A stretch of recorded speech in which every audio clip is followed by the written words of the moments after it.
Entre 1933 et 1945, le régime nazi a mené une politique systématique qui a conduit à l'isolement, à la persécution et à l'élimination de la population juive européenne. Ce qui n'était au départ qu'une exclusion légale s'est progressivement transformé en une structure axée sur la disparition de millions de personnes. Des premières mesures aux actions finales, chaque étape a été mise en œuvre au sein des institutions étatiques sans rencontrer d'opposition interne significative. La violence n'est pas apparue soudainement ni opérée en catimini. Elle faisait partie du fonctionnement routinier d'une structure agissant avec continuité et coordination. L'exécution de ces politiques ne dépendait pas de personnalités exceptionnelles ni d'un recours ouvert à la force, mais plutôt de l'accomplissement routinier de fonctions par de multiples secteurs de l'appareil officiel. Il ne s'agissait pas d'un effondrement momentané des valeurs, mais d'un processus durable. Comment un processus d'anéantissement d'une telle ampleur a-t-il pu être mené sans rencontrer d'obstacles au sein même du système qui le soutenait? Ghettos juifs, la première étape vers l'élimination. Dès les premiers jours de l'occupation allemande de la Pologne, la population juive fut soumise à une série de restrictions qui ne découlèrent pas d'une seule loi officielle, mais d'une accumulation progressive de mesures locales appliquées sans préavis et avec une rapidité qui laissait aux communautés sans marge de manœuvre. Tout d'abord, les Allemands imposèrent l'identification visible des Juifs au moyen de brassards portant l'étoile de David, signe distinctif public marquant une séparation sociale immédiate avant même l'existence de barrières physiques. La police et les unités militaires allemandes utilisèrent cette marque pour infliger des sanctions, limiter l'accès à certaines zones et favoriser l'exclusion, créant un environnement où les agressions verbales, physiques et économiques étaient non seulement tolérées, mais encouragées dans le cadre d'un processus d'exclusion systématique. Parallèlement, les sources traditionnelles de revenus des Juifs furent bloquées. Les commerces furent confisqués ou fermés, les métiers interdits et les licences annulées. De nombreuses familles se retrouvèrent du jour au lendemain sans ressources et sans droit de travailler. La faim devint rapidement une arme de contrôle. Alors que la nourriture était officiellement rationnée, les Juifs se voyaient attribuer des quotas dérisoires ou se voyaient refuser l'accès aux biens essentiels. L'achat de nourriture au marché noir devint la seule alternative, même si les prix étaient inabordables pour ceux qui étaient déjà privés de tout. Alors que l'occupation évoluait vers une administration plus structurée, les dirigeants nazis mirent en place un système de confinement urbain qui, sans le déclarer ouvertement comme une étape vers l'extermination, servit à isoler, affaiblir et soumettre les communautés juives à un état de vulnérabilité absolue. Ce processus commença par des ordres de relogement forcés, informant les Juifs qu'ils devaient quitter leur domicile et se réinstaller dans des quartiers spécifiques de la ville. Aucune aide, transport ou indemnisation ne leur était offerte. Le relogement signifiait, dans la plupart des cas, partager une seule pièce avec plusieurs familles, sans eau courante ni chauffage. Les malades, les personnes âgées et les enfants partageaient les lits, les étages et vivaient dans des conditions insalubres. À Varsovie, la ville comptant la plus grande population juive d'Europe, la situation devint intenable en quelques mois. La zone désignée comme le ghetto était entourée de murs avec des entrées surveillées et ceux qui y vivaient ne pouvaient ressortir sans autorisation, rarement accordée. On estime que plus de 300 000 Juifs étaient confinés dans un espace qui ne pouvait contenir même pas la moitié de leur population. Il en résultait une densité de population extrême où chaque mètre carré était occupé et où il n'y avait ni intimité ni repos possible. Les épidémies se propageaient rapidement, notamment le typhus, qui devint la principale cause de mortalité parmi les habitants du ghetto. Les médecins juifs tentaient de maintenir quelques soins de santé avec les maigres ressources dont ils disposaient, mais il manquait de médicaments, de lits, d'instruments et même de savon. À Łódź, la deuxième ville du pays, le processus était tout aussi brutal. La zone désignée comme ghetto était complètement isolée du reste de la ville par des barbelés et une surveillance constante. Les habitants recevaient du pain de mauvaise qualité, parfois teinté de sciure, et de la soupe liquide une fois par jour. Les enfants erraient dans les rues à la recherche de restes de nourriture et beaucoup mouraient de malnutrition avant d'atteindre l'adolescence. Les autorités allemandes créèrent des conseils juifs obligatoires appelés Judenräte, chargé d'organiser la vie interne du ghetto et de faire respecter les ordres des occupants, notamment les listes de personnes destinées au travail forcé ou à la relocalisation.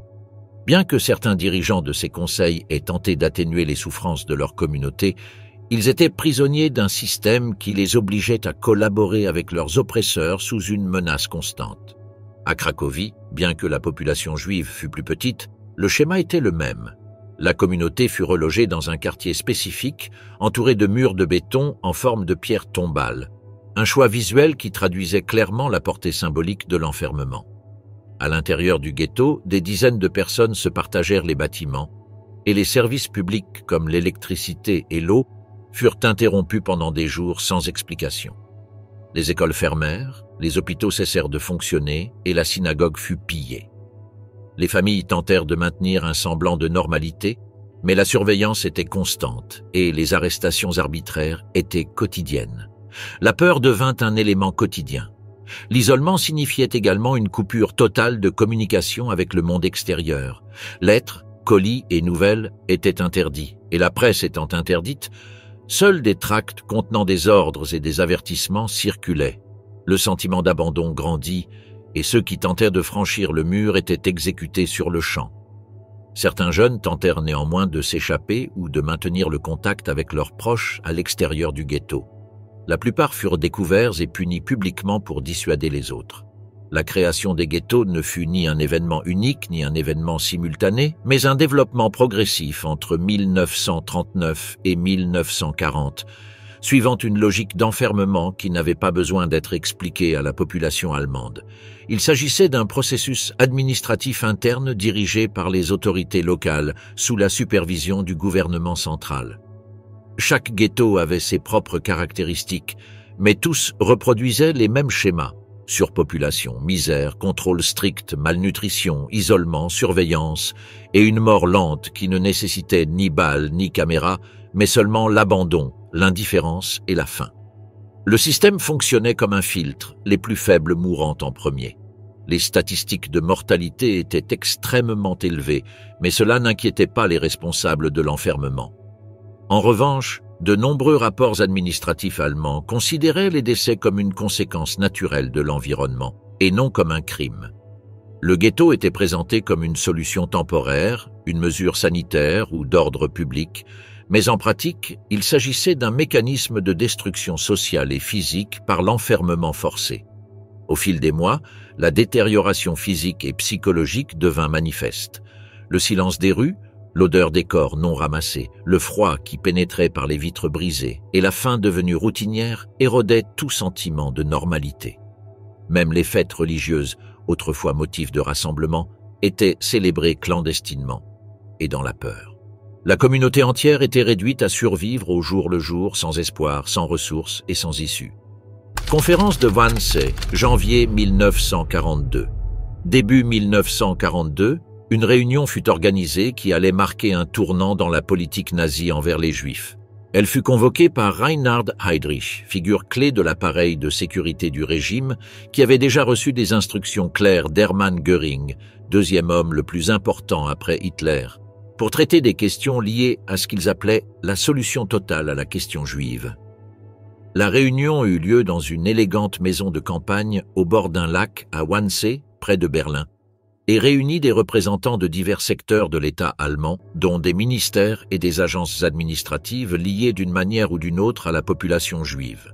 Ce qui y fut discuté n'était pas un plan improvisé, mais le résultat d'un long processus de mesures de plus en plus sévères et coordonnées. Heydrich n'improvisait rien, mais cherchait plutôt à s'assurer que chacun comprenne le rôle qu'il jouerait dans le projet déjà en cours. L'idée était de faire comprendre que l'élimination des Juifs n'était pas seulement une intention politique, mais qu'elle était déjà devenue une politique officielle de l'État allemand. Par conséquent, en réunissant des représentants des ministères de l'Intérieur, de la Justice, des Affaires étrangères et des territoires occupés de l'Est, entre autres, Heydrich chercha à éviter les malentendus et à garantir une action coordonnée de tous. Lors de la réunion, Heydrich expliqua que de nombreux Juifs avaient déjà été déportés d'Allemagne, d'Autriche et du protectorat de Bohême-Moravie vers l'Est, et que ces déportations se poursuivraient. Cependant, il fut clairement établi à cette occasion que ces relocalisations n'étaient pas une fin en soi, mais seulement la première étape d'un processus plus vaste qui aboutirait à la disparition physique de tous les Juifs d'Europe. Bien qu'Heydrich évita d'utiliser des termes explicites comme « tuer » ou « exterminer », il précisa que l'objectif ultime était l'élimination de toute la population juive sous domination allemande. Pour y parvenir, des méthodes seraient définies ultérieurement, mais elles nécessitaient une coordination entre toutes les institutions représentées. L'un des principaux assistants était Adolf Eichmann, chargé de suivre les discussions et d'organiser les aspects pratiques des déportations. Il serait plus tard chargé de la mise en œuvre de nombreuses décisions prises à Wannsee, mais à l'époque, son rôle était plutôt technique. Eichmann expliqua que les territoires occupés de l'Est avaient été choisis comme destination pour les Juifs déportés et que les conditions y permettraient ce qu'ils appelaient le travail forcé, dans des conditions qui entraîneraient inévitablement la mort d'une grande partie des déportés. L'espoir, selon leurs propres termes, était que les plus forts survivent assez longtemps pour être utilisés pour le travail, mais que les autres meurent d'épuisement ou de causes naturelles résultant de leur traitement. Le langage utilisé lors de la conférence fut soigneusement choisi afin de ne pas susciter d'opposition parmi les personnes présentes. On parlait de traitement spécial, de réinstallation et de solution finale, mais jamais de mots susceptibles de provoquer le dégoût ou d'être trop direct. L'utilisation délibérée d'un langage technique et ambigu a permis à tous les responsables impliqués de se sentir impliqués dans une opération légale, administrative et nécessaire, plutôt que dans une campagne de massacre. De fait, l'une des préoccupations soulevées lors de la réunion portait sur la gestion des mariages mixtes, c'est-à-dire les cas où une personne juive était mariée à une personne non juive. Des propositions ont été avancées, notamment la stérilisation obligatoire ou des décisions au cas par cas, mais l'approche adoptée consistait toujours à traiter ces situations d'un point de vue administratif. Le nombre de Juifs dans chaque pays européen fut également évoqué, y compris dans certains pays non encore sous contrôle allemand.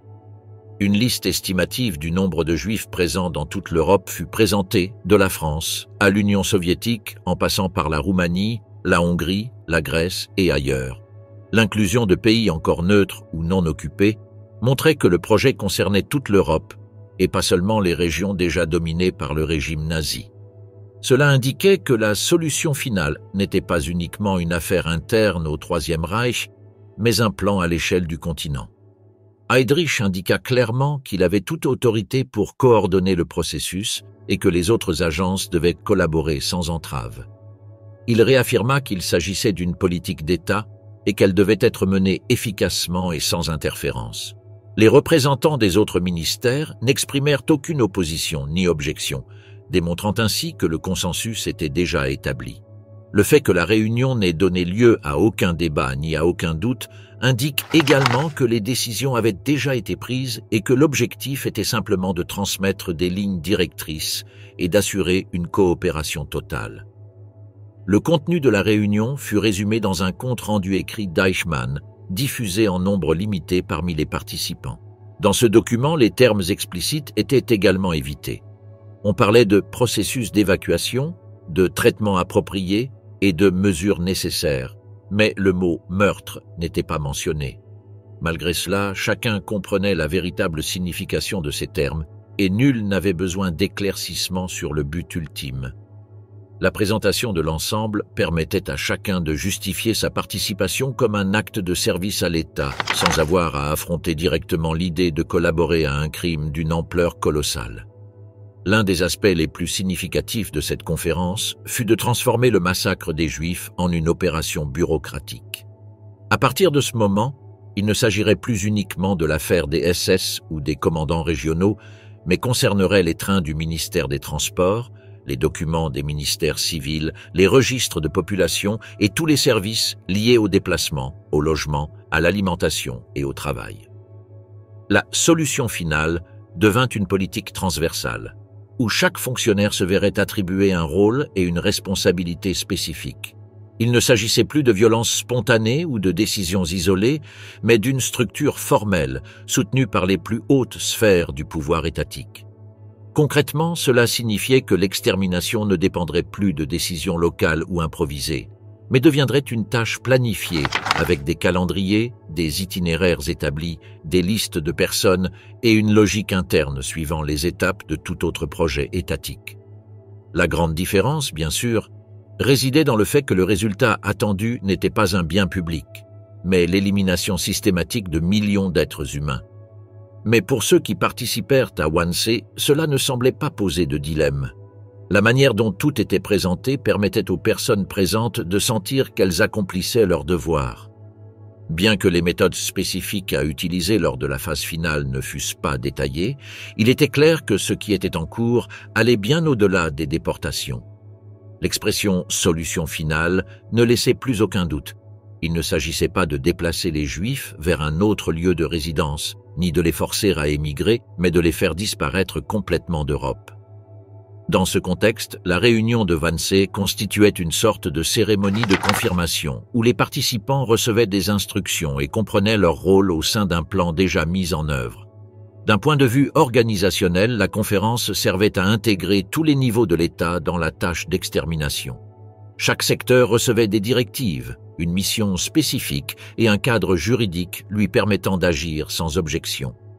L'État nazi avait trouvé le moyen de perpétrer l'un des plus grands crimes de l'histoire sans faire de bruit, en s'appuyant uniquement sur des documents officiels, des réunions internes et un réseau de procédures institutionnelles rigoureusement exécutées. L'expansion meurtrière, le réseau de camps, est né. À l'aube de 1942, la carte de l'Europe de l'Est montrait une série de camps qui, à première vue, semblaient n'être que de simples points supplémentaires au sein du complexe système d'occupation nazi.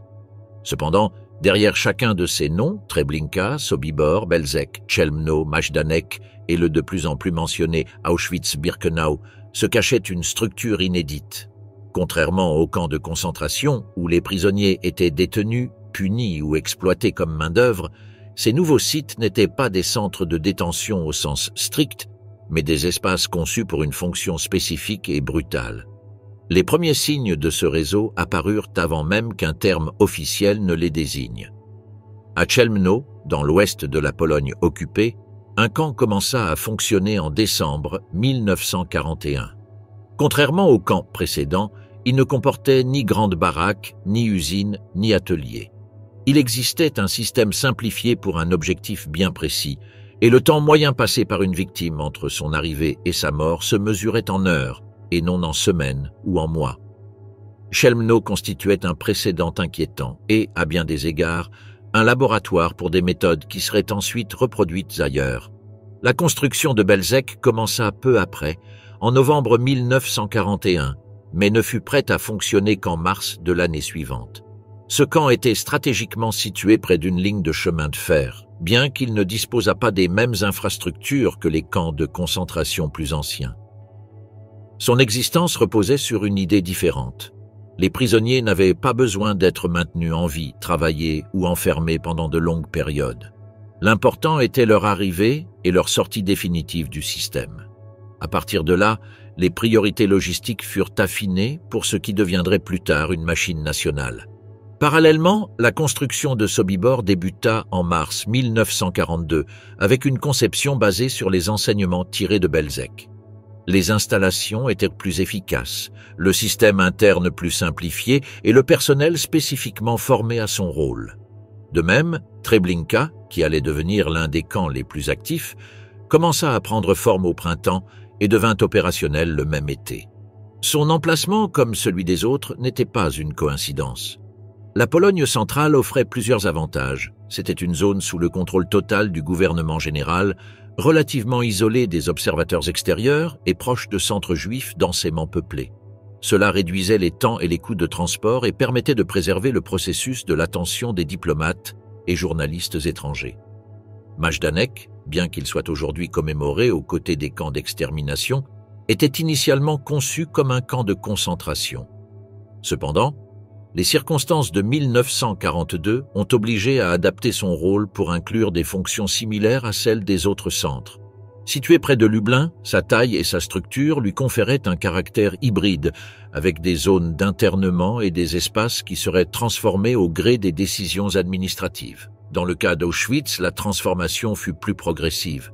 Le camp d'origine, établi près d'Oswiecim, était un lieu de détention depuis 1940. Cependant, suite à la décision d'agrandir son périmètre, la construction d'un complexe beaucoup plus vaste a débuté dans la ville voisine de Birkenau. Là, au milieu de champs ouverts et de zones isolées, des structures répondant à un design différent ont été érigées. Bien que les méthodes les plus connues n'aient pas encore été mises en œuvre, l'aménagement spatial, les connexions ferroviaires et la séparation des secteurs démontraient une intention claire de faire du site un point clé de la nouvelle stratégie. Ce qui différenciait ces camps du modèle précédent n'était pas seulement leur emplacement ou le type de baraquement, mais la logique même de leur conception. Dans les camps de concentration traditionnels, comme Dachau ou Buchenwald, le prisonnier était considéré comme un être à contrôler, à réformer, à punir ou à utiliser comme main-d'œuvre. Dans les nouveaux camps, cette vision a disparu. L'objectif n'était plus de contrôler une population à long terme, mais de la traiter rapidement, dans le cadre d'une séquence organisée incluant le transport, la classification, l'exécution et l'élimination des traces physiques. Une autre différence résidait dans le type de personnel affecté à ces installations. Si de nombreux officiers provenaient de la SS ou de la police du Reich, ceux sélectionnés pour les camps d'extermination étaient formés selon des critères différents. Ils devaient non seulement être obéissants, mais aussi être capables d'opérer au sein d'un système exigeant un détachement total de la tâche assignée.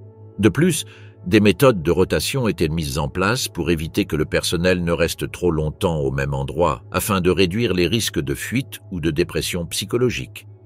La mise en place de ce réseau de camps ne fut pas un acte improvisé et, bien que chacun ait eu sa propre conception, tous obéissaient à une logique commune, affinée au fil du temps.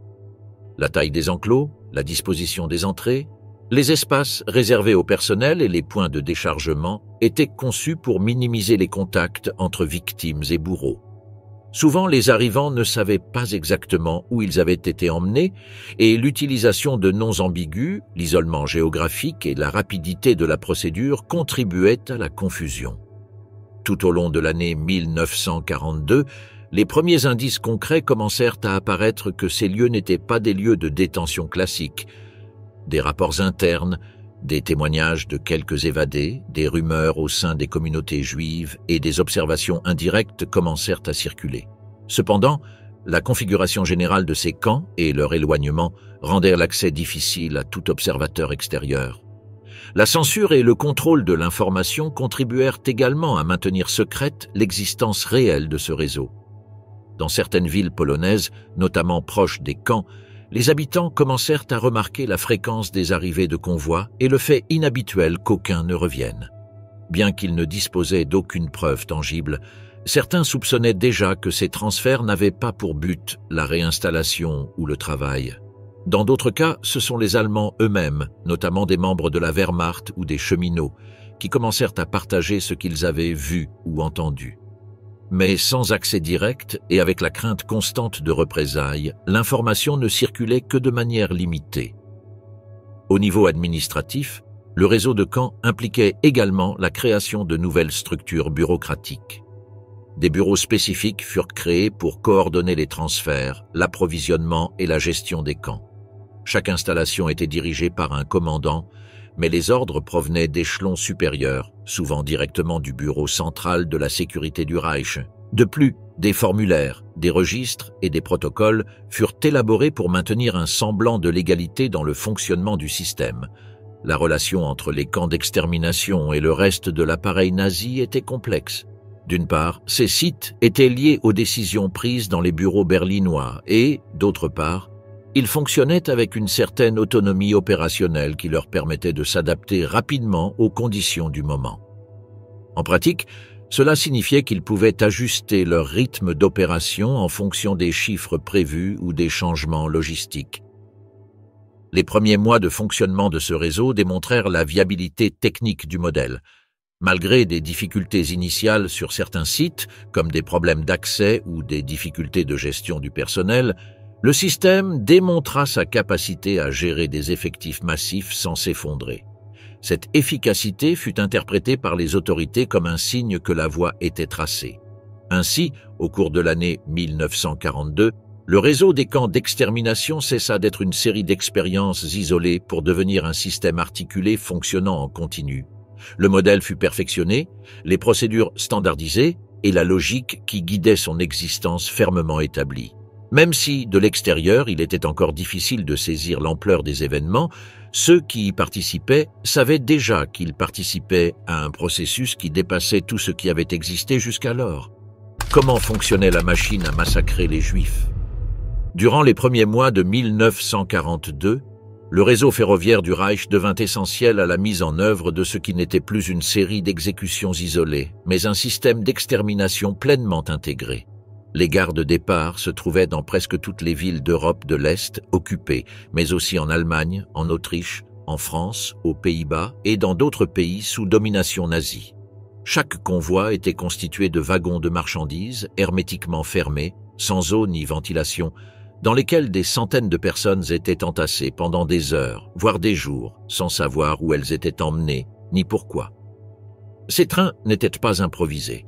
Ils nécessitaient une coordination précise entre la police, les responsables des transports, les responsables du camp de destination et les autorités locales supervisant les arrestations. Le massacre n'était pas possible sans cette machinerie ferroviaire organisée depuis Berlin, où chaque voyage était planifié avec des horaires, des quotas et des destinations définies des semaines à l'avance. Une fois la formation arrêtée sur les routes intérieures du camp, un groupe d'officiers procédait immédiatement à une sélection, envoyant certains déportés directement à la mort, d'autres aux travaux forcés. Cette opération de tri s'effectuait en quelques minutes, sans question ni explication. Les personnes choisies pour le travail étaient réparties dans différentes parties du camp, où elles étaient affectées à des tâches dans des ateliers, des usines ou à des travaux en plein air. Mais la grande majorité était immédiatement conduite aux installations d'extermination. Ces installations comprenaient des chambres à gaz, conçues comme des douches communes. Les victimes étaient contraintes de se déshabiller sous la surveillance de gardes et d'aides-soignants, et leurs biens étaient confisqués, fouillés et triés par des prisonniers travaillant sous la contrainte. À l'intérieur des chambres, du gaz mortel était introduit par des ouvertures dans le plafond ou les murs, provoquant la mort en quelques minutes. Ce processus se répétait tout au long de la journée avec une cadence mécanique et les corps étaient extraits, dépouillés de leurs objets de valeur, puis incinérés dans des crématoires. Dans certains camps où ces installations n'étaient pas disponibles, des fosses à ciel ouvert étaient creusées pour les crémations de masse. Le rythme des exécutions était déterminé par la capacité des installations techniques et non par le nombre de personnes arrivant. Le fonctionnement de ce système n'aurait pas été possible sans la participation directe de personnels d'horizons divers. Outre les membres de la SS, les camps comptaient des centaines de travailleurs civils chargés de l'entretien des infrastructures, de la réparation du matériel, du tri des vêtements et des effets personnels et du transport du matériel. On comptait également des techniciens ferroviaires, des médecins, des comptables, des administrateurs et des cuisiniers qui opéraient à l'intérieur du périmètre ou collaborèrent de l'extérieur. Nombre d'entre eux étaient au courant de ce qui se passait, mais considéraient que cela faisait partie de leur travail. Dans le cas du bataillon Santin, composé de simples policiers allemands, leur rôle était essentiel dans le processus de déportation, de détention et d'exécution des victimes à différentes étapes de l'opération. Certains tiraient directement. La collaboration entre les différents secteurs du régime était constante. Le ministère de l'Intérieur coordonnait les ordres de déportation avec la Gestapo, qui collaborait à son tour avec les services ferroviaires et la SS. Les industries implantées à proximité des camps tirèrent profit de la main-d'œuvre esclave qui survivait au processus de sélection et leurs dirigeants négociaient avec les commandants pour obtenir davantage de travailleurs. Cette économie d'extermination générait des profits, mais nécessitait également une planification logistique et, dans de nombreux cas, des rapports techniques détaillés sur les conditions de travail des travailleurs, leur alimentation et leur espérance de vie. Les décès étaient considérés comme faisant partie intégrante du processus et non comme une issue tragique. De fait, certains rapports internes indiquaient que les prisonniers mouraient proportionnellement à leur performance. Faire taire le crime, tromperie et dissimulation. Début 1943, au cœur du ghetto de Varsovie, des centaines de Juifs savaient que les Allemands reviendraient, sans toutefois savoir quand ni en quel nombre. Des milliers d'entre eux avaient été déportés pendant des mois, et il ne faisait plus aucun doute qu'ils étaient envoyés à la mort. Ceux qui restaient ne se faisaient donc aucune illusion, car aucun autre destin n'était possible. C'est pourquoi, avec des moyens minimes, ils formèrent des groupes de résistance, accumulèrent des armes improvisées et organisèrent des commandos spontanés. Lorsque les troupes allemandes revinrent le 19 avril, elles ne trouvèrent pas de victimes sans défense, mais des combattants déterminés à ne pas partir sans combattre. La révolte du ghetto de Varsovie devint le premier soulèvement urbain majeur contre la machine d'extermination. Malgré l'écart de force considérable et l'issue prévisible, les insurgés parvinrent à tenir plusieurs jours, obligeant les Allemands à utiliser l'artillerie lourde pour réduire des bâtiments entiers en ruine. Le soulèvement fut finalement écrasé, mais il laissa des traces. Même dans les conditions les plus extrêmes, certains choisirent de riposter. La même année, au camp de Treblinka, des prisonniers préparèrent secrètement une autre forme de résistance. Le site était déjà connu pour son rythme effréné de meurtres. Des trains arrivaient chaque jour avec des milliers de personnes qui disparaissaient quelques heures plus tard, et seul un petit groupe était sélectionné pour effectuer les tâches internes. Certains de ces hommes, chargés de nettoyer les wagons, de ramasser les cadavres ou de trier les objets volés, commencèrent à échanger des informations, à identifier les points faibles du périmètre, à étudier les mouvements des gardes et à se procurer des armes de poing dissimulées par des membres du Sonderkommando. Le 2 août, plusieurs centaines de prisonniers tentèrent de s'échapper, incendiant des bâtiments clés, attaquant les gardes et forçant l'encerclement. La plupart furent tués lors de leur évasion, mais quelques-uns réussirent à s'échapper. Un événement similaire se produisit à Sobibor le 14 octobre, lorsqu'un groupe de prisonniers, mené par d'anciens militaires soviétiques, mit en œuvre un plan visant à éliminer les officiers les plus dangereux et à ouvrir un passage vers la forêt. Les pertes furent également considérables, même si certains survivants réussirent à se cacher et racontèrent plus tard ce dont ils avaient été témoins. L'existence même de ces camps était un secret que le régime nazi tenait à préserver à tout prix. Malgré les rumeurs, les témoignages et les soupçons, les dirigeants allemands savaient que le silence était crucial. C'est pourquoi, lorsque des informations plus concrètes sur l'extermination commencèrent à circuler, une opération spéciale fut lancée, l'Action 1005. Cette mission, dirigée par Paul Blobel, avait un objectif clair et brutal, éliminer physiquement toute trace des massacres. Il s'agissait d'ouvrir les fosses communes, d'en extraire les corps et de les réduire en cendres. Pour ce faire, des prisonniers réduits en esclavage étaient employés, travaillant pendant des semaines parmi des tas de cadavres en décomposition. Ils utilisaient de grandes grilles métalliques sur lesquelles étaient empilés des centaines de corps et versaient du combustible pour accélérer la combustion.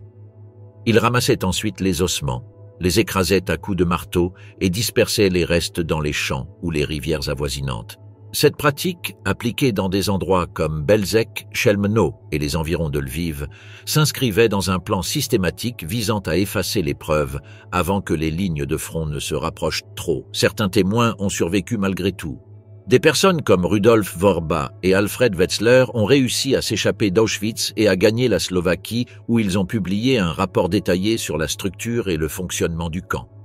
Ce témoignage a été compilé par des membres d'organisations juives et transmis aux gouvernements alliés. Les informations étaient concrètes. Trains, chambres à gaz, nombre de victimes, horaires d'exploitation. Malgré cela, la réaction a été limitée. En partie parce que les rumeurs circulaient déjà en abondance et que beaucoup considéraient les chiffres comme exagérés ou impossibles à vérifier. Un autre facteur était la difficulté de traduire ces informations en actions militaires directes. Mais le rapport a eu un impact dans les cercles diplomatiques et les médias, et a démontré que certains avaient tout vu et survécu pour raconter l'histoire. Sur le plan politique, les puissances alliées en s'avèrent bien plus qu'elles ne l'admirent plus tard. Dès 1942, les services de renseignement britanniques et américains interceptèrent des messages allemands mentionnant des déportations et des exécutions massives, tandis que des rapports de diplomates polonais en exil alertaient également sur l'existence de camps d'extermination. Cependant, les priorités stratégiques restèrent centrées sur la défaite militaire du Troisième Reich et aucune mesure sérieuse ne fut prise pour mettre fin au génocide en cours. Conscients de cette indifférence, les Allemands intensifièrent leurs opérations de dissimulation. Ils transférèrent des archives et détruisirent des documents compromettants. L'implication des escadrons de police et des unités auxiliaires dans ces tâches fut essentielle. Nombre des hommes ayant participé aux massacres à l'Est furent ensuite envoyés pour surveiller des trains, couvrir des fosses communes ou superviser de nouvelles déportations. Certains officiers, comme ceux du bataillon Santin, commencèrent à montrer des signes de fatigue ou de désaffection, mais la plupart continuèrent à obéir aux ordres. Dans certains cas, on leur confia des tâches moins directes, comme la surveillance des travailleurs forcés ou la supervision des transferts, mais l'appareil fonctionna comme une chaîne ininterrompue. Les rares personnes qui refusèrent furent remplacées ou réaffectées sans conflit majeur. Au sein du système bureaucratique nazi, les listes, les quotas et les salaires se multiplièrent. Chaque transport était enregistré avec précision. Nombre de personnes, point de départ, heure estimée, nombre de gardes affectés. Les commandants des camps envoyaient des rapports réguliers sur le nombre de nouveaux arrivants et de ceux traités le jour même. Même les biens volés étaient enregistrés, stockés et distribués au sein de réseaux spécifiques, souvent gérés par des services civils. L'extermination ne fut pas une opération chaotique, mais une routine institutionnalisée impliquant des milliers de personnes à tous les niveaux. Pendant ce temps, les tentatives d'alerte mondiale se poursuivaient et des émissaires clandestins, des chefs communautaires et des militants risquaient leur vie pour transmettre des messages aux ambassades étrangères. Dans certains cas, des canaux diplomatiques neutres furent utilisés, comme ceux passant par la Suède ou la Suisse, et dans d'autres, les lettres étaient simplement dissimulées dans des colis, traversant les frontières dans de fausses valises ou dans des véhicules officiels. Les nazis démasquèrent certains de ces réseaux et exécutèrent les personnes impliquées, même s'ils échouèrent également dans leur objectif de garder le secret. Peu à peu, le silence commença à se fissurer, même si le coût humain continuait d'augmenter de jour en jour. Fin 1944, il était devenu impossible d'ignorer l'ampleur du crime. Les premiers signes de retrait militaire forcèrent les autorités nazies à accélérer la destruction des archives, à démolir des installations clés et à évacuer des camps entiers.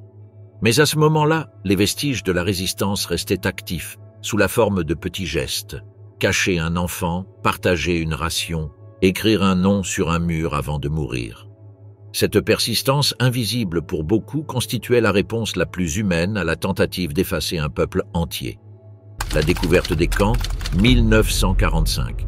Alors que les forces soviétiques progressaient vers l'est de la Pologne, les lignes allemandes ne tenèrent plus. Début 1945, les troupes de l'armée rouge découvrirent un site qui, à première vue, ne différait pas des autres camps militaires abandonnés. Il s'agissait de Majdanek, près de Lublin. Bien que les unités soviétiques aient eu vent des agissements allemands dans la région, personne n'était préparé à ce qu'ils y découvriraient. Le site n'était pas entièrement détruit. Les nazis avaient tenté de faire exploser une partie du camp, mais sans grand enthousiasme. Baraquements, crématoires, piles de chaussures, documents éparpillés, piles de vêtements et corps non enterrés subsistaient. Les soldats n'avaient aucune idée précise de ce qu'ils observaient, et malgré la brutalité évidente, la fonction précise du site restait insaisissable. Pendant les premières heures, aucune interprétation précise ne fut possible, car ce qu'ils voyaient devant eux ne ressemblait ni à un champ de bataille, ni à une prison conventionnelle. Il y avait d'étranges structures, telles que des chambres sans fenêtres, des tunnels reliés entre eux et des entrepôts remplis de cheveux humains. Peu à peu, l'idée qu'il s'agissait d'une usine de mort commença à se dessiner, non seulement à partir de ce qui était visible à l'œil nu, mais aussi à partir des traces que les Allemands n'avaient pas réussi à détruire. La découverte fut rapidement rapportée à Moscou et devint bientôt un élément de la propagande soviétique. Mais si l'appareil d'État donna de la visibilité à la découverte, en exagérant même certains aspects, les éléments concrets étaient là, une infrastructure organisée pour éliminer les gens. Lorsque les premières images capturées par les caméras soviétiques furent diffusées, la réaction internationale oscilla entre le scepticisme et l'incrédulité. Certains pensèrent à une exagération ou à une gonflage des chiffres pour des raisons politiques. La véritable ampleur de ce qui fut découvert à Majdanek ne commença à être comprise qu'avec l'entrée d'autres troupes alliées dans d'autres camps. Quelques jours plus tard, l'avancée soviétique se poursuivit et atteignit la zone d'Auschwitz. Contrairement à Majdanek, ce camp avait été partiellement évacué. De nombreux prisonniers avaient été contraints de marcher vers l'ouest dans des conditions extrêmes. Cependant, plusieurs milliers avaient été abandonnés. Lorsque les soldats soviétiques franchirent les portes d'Auschwitz le 27 janvier 1945, ils découvrirent des survivants dans un état critique, des entrepôts contenant des effets personnels classifiés, des documents officiels et des bâtiments encore debout. Dans ces entrepôts, ils découvrirent des montagnes de valises, de lunettes, de brosses à dents, de prothèses et de vêtements d'enfants, chacun portant un nom ou une marque d'origine. Il ne s'agissait pas d'objets isolés, mais des vestiges d'une logistique de routine. Les fours crématoires étaient toujours là, détériorés mais encore reconnaissables, et les caveaux, bien que partiellement endommagés, restaient accessibles. Les Soviétiques recueillèrent des preuves, photographièrent les structures et interrogèrent des prisonniers encore capables de parler. Car il ne s'agissait pas seulement de libérer un lieu, mais aussi de comprendre sa véritable fonction. Certains des libérés tentèrent de raconter ce qu'ils avaient vécu, mais beaucoup étaient trop faibles ou sous le choc, et d'autres refusèrent tout simplement de parler. Ce que les Soviétiques découvrirent à Auschwitz surpassa Majdanek en ampleur, car il y avait non seulement des traces de massacres, mais toute une infrastructure organisée par fonction, sélection, confiscation, exécution et incinération. Bien que le processus ne puisse plus être observé en cours, les vestiges étaient suffisamment clairs pour le reconstituer. Sur le front occidental, les Américains et les Britanniques progressaient également en Allemagne. En traversant certaines régions du Reich, ils recevaient des rapports de prisonniers libérés ou de civils locaux mentionnant l'existence de camps. Dans certains cas, les troupes alliées découvrirent ces installations par hasard. Lorsque les unités américaines arrivèrent à Ohrdruf, une subdivision du camp de Buchenwald, elles furent tout aussi choquées. Là aussi, elles découvrirent des corps empilés, des entrepôts vides et des structures de confinement. La différence était que ce site avait été évacué très récemment. Certains corps étaient encore chauds à leur arrivée. Le général Eisenhower fut convoqué pour visiter personnellement le site. Il visita les installations, observa les cadavres et s'entretint avec les soldats. Il fut si choqué qu'il décida d'inviter des journalistes et des officiers supérieurs pour tout documenter. Craignant qu'à l'avenir quelqu'un ne qualifie cela de propagande ou d'exagération, il exigea des témoins, des rapports et des images pour le prouver. Il ordonna également que les habitants de la ville voisine soient amenés sur place pour constater de leurs propres yeux ce qui s'était passé. À partir de ce moment, la logique de la découverte changea. Il ne s'agissait plus seulement de libérer des territoires, mais de démontrer ce qui s'y était passé. Chaque fois qu'un camp était découvert, du personnel médical, des photographes et des techniciens étaient convoqués. Il ne s'agissait pas seulement d'une question militaire, mais aussi de recueillir des preuves. Lorsque les troupes américaines libérèrent Buchenwald, Dachau et d'autres camps à l'ouest, elles appliquèrent la même procédure. Documenter, enregistrer, préserver. Dans nombre de ces lieux, les prisonniers étaient toujours en vie, certains souffrant d'une malnutrition telle qu'ils ne pouvaient ni parler ni se tenir debout, tandis que d'autres mouraient dans les jours suivant leur libération de maladies ou d'une faiblesse insurmontable.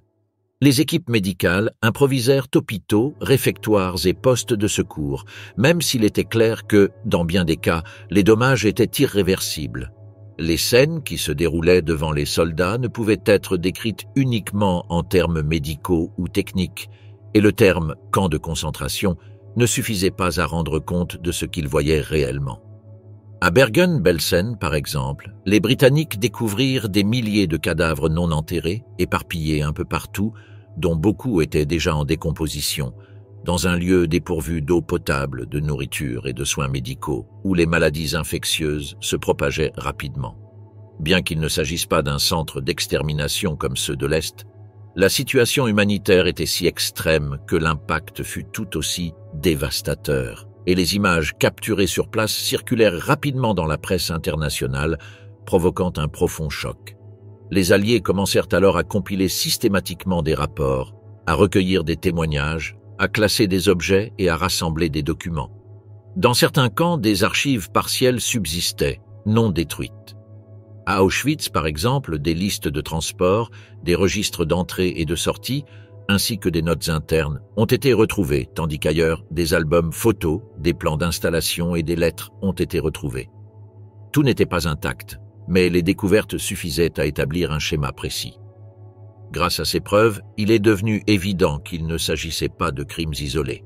Il s'agissait d'une politique organisée, avec des instructions précises et des structures administratives. Chaque découverte renforçait cette conclusion. Les chambres à gaz n'étaient pas des improvisations, les crématoires n'étaient pas une solution chaotique. Tout avait un ordre, un enregistrement, une logique interne. La réaction internationale fut immédiate.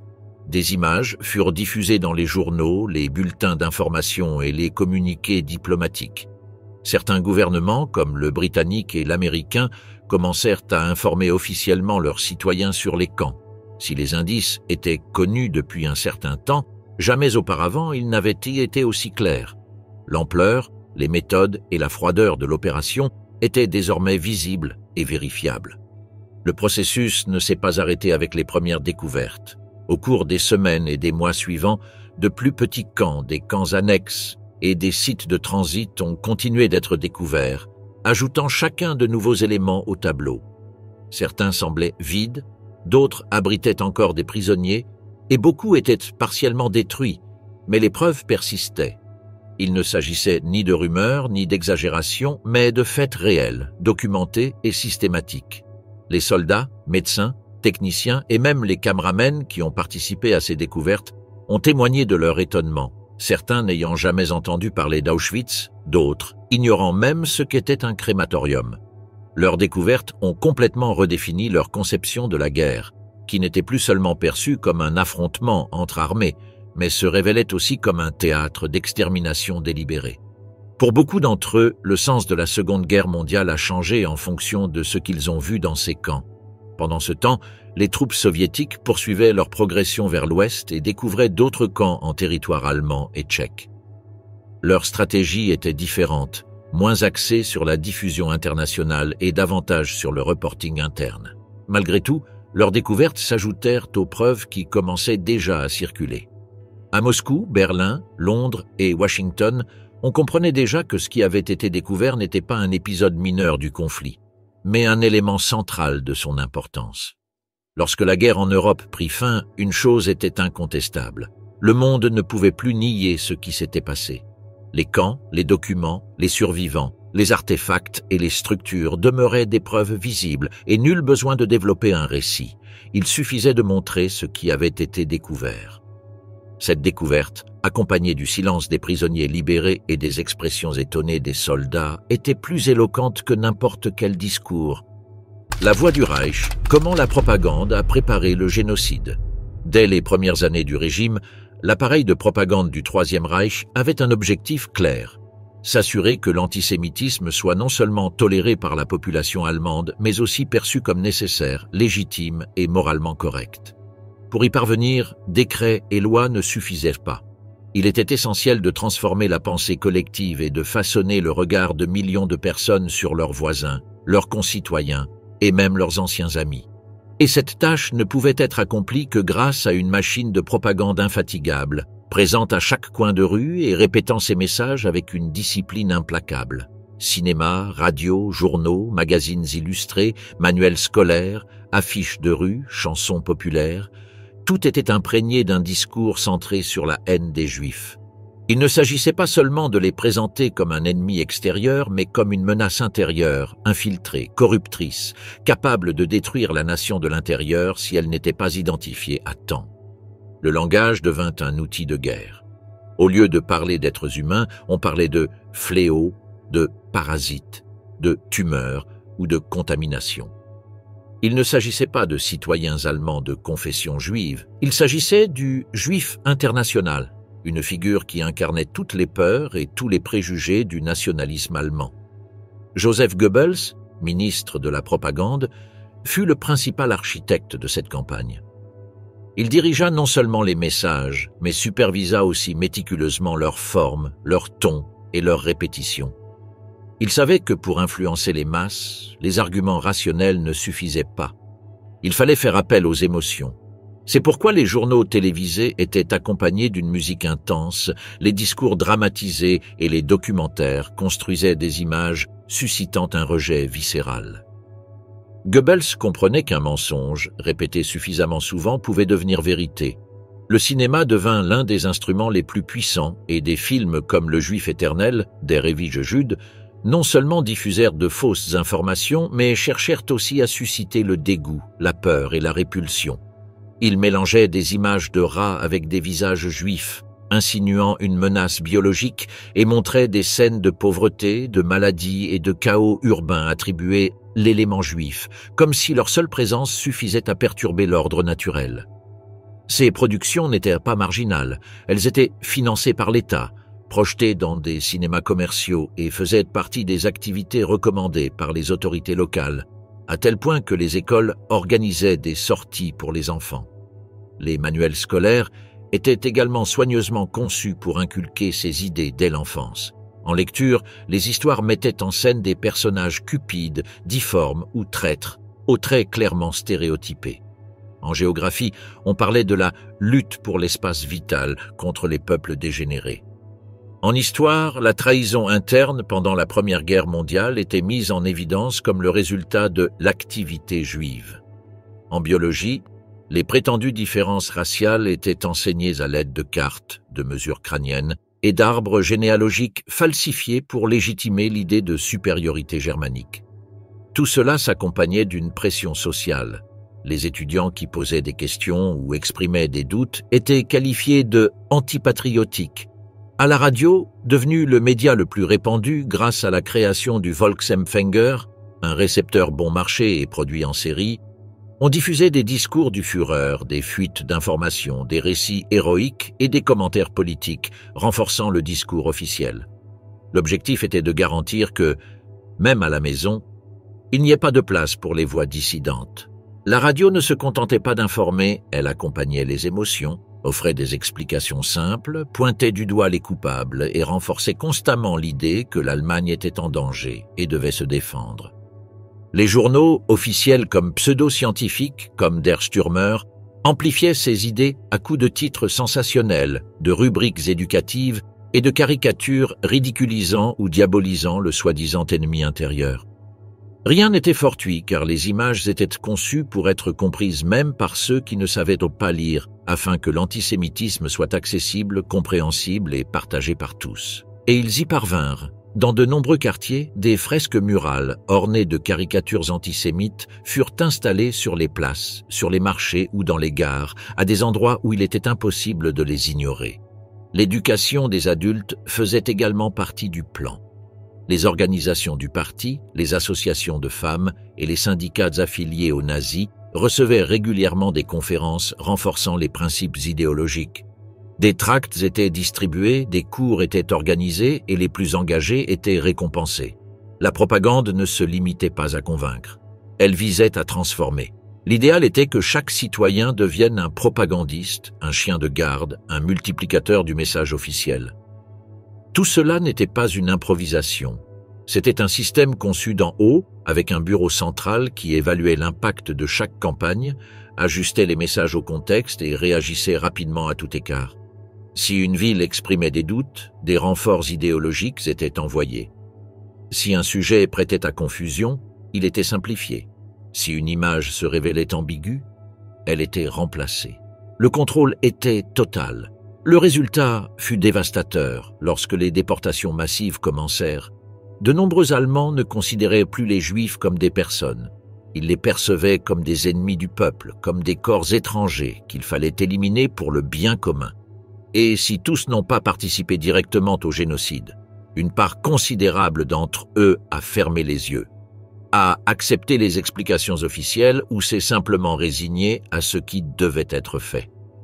Cette indifférence, ce silence, cette passivité ont été rendus possibles par des années de propagande soutenue, ciblée et omniprésente. L'héritage de cette machine idéologique ne s'est pas arrêté avec la guerre, même si son apogée a coïncidé avec les années où le plus de vies ont été détruites. Et c'est la propagande qui a ouvert la voie, préparant les esprits et facilitant le crime, non pas avec des armes, mais avec des mots, des images et la répétition. Trop tard, la réponse qui n'est jamais venue. Lorsque les premiers rapports sur l'ampleur des meurtres commencèrent à parvenir aux gouvernements alliés, ceux-ci étaient déjà plongés dans les préparatifs d'opérations militaires de grande envergure. Bien que des rapports d'exécution massive, de chambres à gaz et de déportations systématiques aient circulé depuis 1942, les réponses officielles furent limitées. L'un des premiers documents mettant en garde contre la politique d'extermination fut envoyé en août de la même année par Gerhard Rigner, représentant du Congrès juif mondial, qui prétendait avoir reçu des informations d'une source fiable proche de Himmler. Le message fut relayé à Londres et à Washington, mais accueilli avec scepticisme par ces gouvernements. Bien que d'autres sources aient ultérieurement confirmé les détails essentiels, la priorité du haut commandement allié demeurait la défaite de l'Allemagne sur le champ de bataille. Des rapports de diplomates, de réseaux clandestins et d'organisations juives fournissaient des détails sur des trains bondés, des exécutions massives, l'élimination des corps et la disparition de communautés entières. Certaines de ces informations étaient corroborées par des interceptions radio et des témoignages de réfugiés ayant réussi à s'échapper. Malgré cela, aucun effort systématique n'a été déployé pour partager publiquement toutes les informations disponibles. Les autorités craignaient qu'une dénonciation ouverte ne provoque des tensions internes ou ne conduise à des demandes d'intervention directe. Aux États-Unis, par exemple, les responsables de la politique étrangère se méfiaient des demandes d'action urgentes formulées par les organisations juives.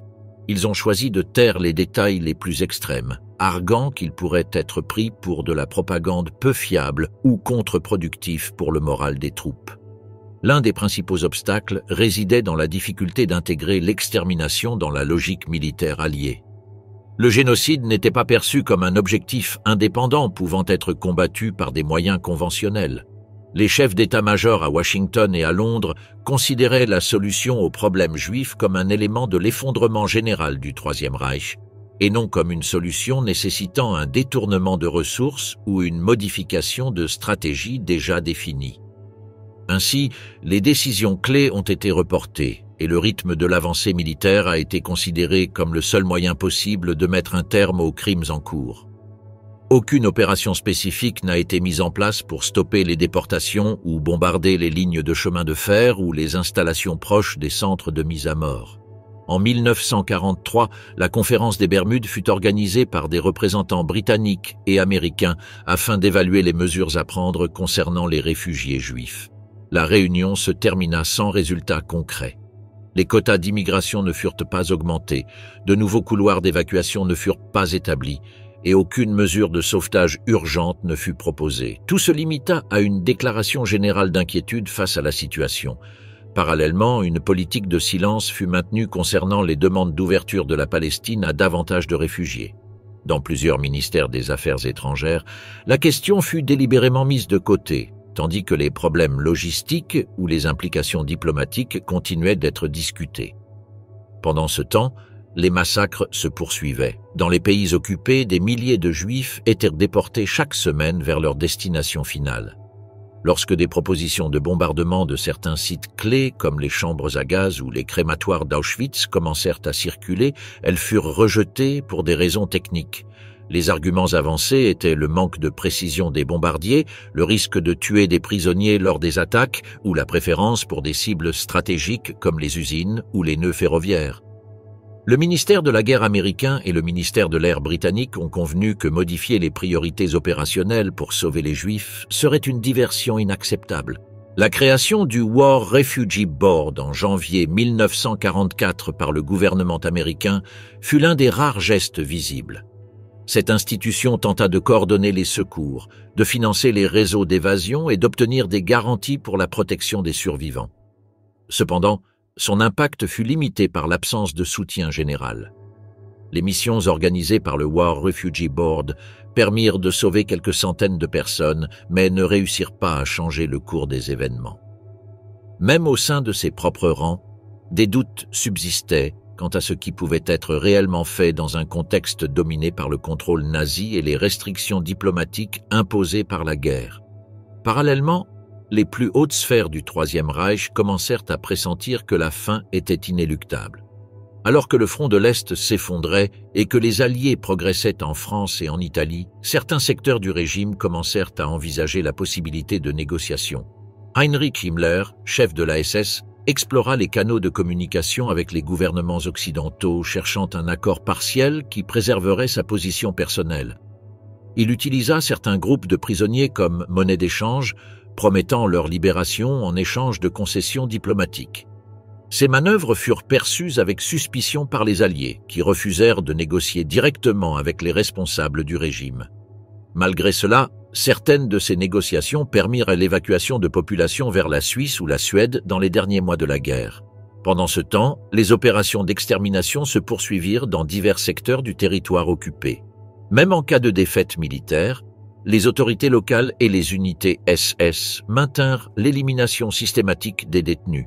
Dans les camps situés plus à l'ouest, les prisonniers furent contraints d'effectuer des marches d'évacuation pour éviter qu'ils ne tombent aux mains de l'ennemi. Dans de nombreux cas, ils moururent en route d'épuisement, de froid ou d'exécution sommaire. Cette étape finale fut marquée par un mélange de brutalité, de désespoir et d'effondrement organisationnel. Bien que la machine d'extermination ne fonctionnât plus avec son efficacité passée, l'intention d'effacer toute trace et de resserrer les rangs demeurait. À la fin de la guerre, presque tous les responsables directs du massacre de millions de personnes avaient disparu. Certains s'étaient camouflés parmi les réfugiés, d'autres avaient utilisé des réseaux de soutien pour quitter le pays et beaucoup étaient protégés par la confusion du moment. Aucun acte concret ne désactiva le système, elle a tout simplement cessé de fonctionner lorsqu'elle a perdu le contrôle territorial et les moyens logistiques nécessaires. Personne ne l'a arrêtée de l'intérieur. Pendant des années, cette structure a fonctionné sur la base de documents scellés, de réunions planifiées et d'une répartition des tâches qui n'exigeait aucune connaissance, seulement une conformité. La fermeture des archives et l'exploration des ruines n'ont laissé aucune explication claire quant à la façon dont cela a été possible, mais une certitude demeurait. Les mécanismes n'ont pas été brisés par compassion ou par opposition, mais parce que la guerre les a atteints avant que quiconque ne tente de les arrêter.